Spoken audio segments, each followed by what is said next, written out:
So let's talk all about capitalism in the 21st century, because there's a lot to unpack with that. So how did you even jump into all this to begin with?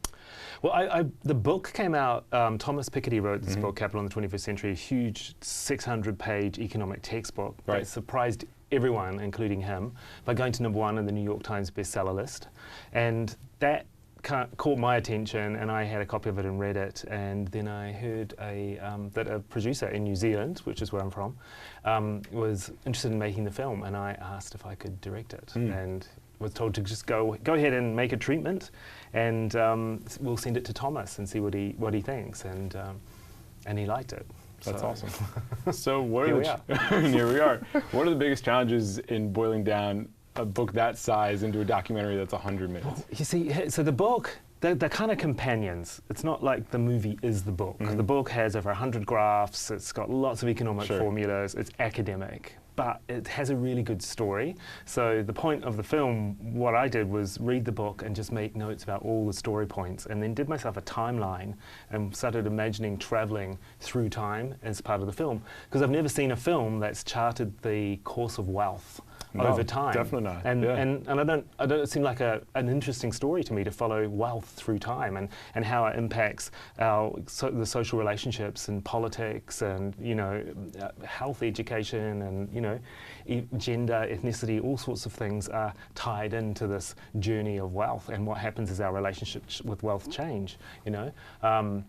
Right into women getting to vote and things like that. It's all tied in. The working class starting to gain power after World War I, and so I just wanted to almost surf through time. So it covers 400 years, which is a lot to cover in 100 minutes. Yeah. So it's not boring. No, and the other not. thing was I started to think about how much our pop culture, going way back in time, like to the earliest songs, and certainly going back to people like Jane Austen, they were writing about power relationships and money and the story of wealth and what it means has been such a common theme in pop culture, the Grapes of Wrath and things like that during the Great Depression, that I thought, let's tell it with pop culture to make it entertaining. Yeah, you certainly make it entertaining. The Simpsons are in there. Yeah, you have all these different clips, which legalities were probably a nightmare, but at the same time, how important was it to have all those different elements to tell that story throughout time?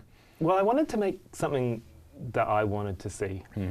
That's a good place to start. Yeah, I mean, and that's not the end part, but it's the good place to start. And then it becomes what can we afford, and what's practical, and what do people like, other people like, and so. I loved the idea of it being a mixtape or something like that, a sort of, a mashup of history.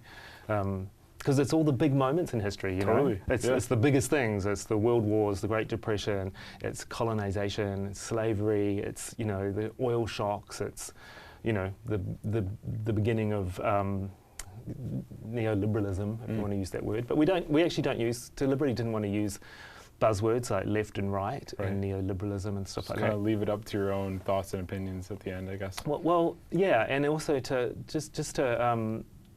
so many words like that come with so many preconceptions. Right, like loaded words. Yeah, so let's not talk like that about it. And also wanted to have people from slightly different political backgrounds. So not everybody from one particular political agenda. So, and also no politicians.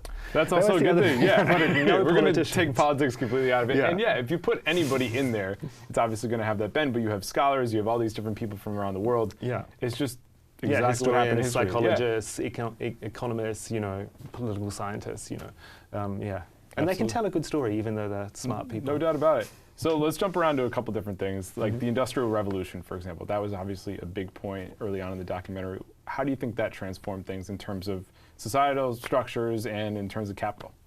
Well, the Industrial Revolution is what kind of transformed capital, because before that it was land and money lending, and that was about it. Suddenly, with the Industrial Revolution, when machines arrive, they allow you to start to produce things, faster, more uniformly, and without the need of labour. So you still need people to work the machines, of course, but it allows you to create more production and therefore make more money. So more of the money is held by the person that owns the factory. And they can then use that to expand their factory and buy more and more and more. And that sort of shows how the sort of cycle of accumulation begins. That, you know, that cliche, you know, wealth begets wealth, is that, you know, it is easier when you've got money to invest. Sure. If you've got nothing, you can't it's do hard to invest. it. You've got nothing to invest. So that's kind of when capital really starts to take off with the Industrial Revolution.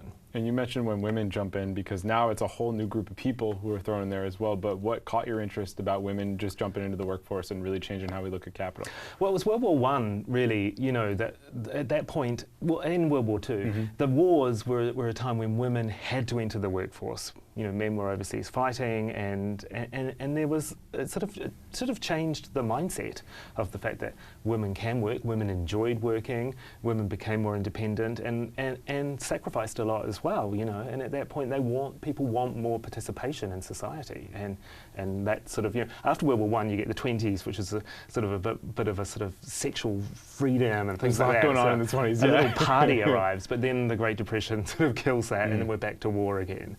And it's not really until we get into the 60s, you know, that the liberation really starts, which is the same with civil rights.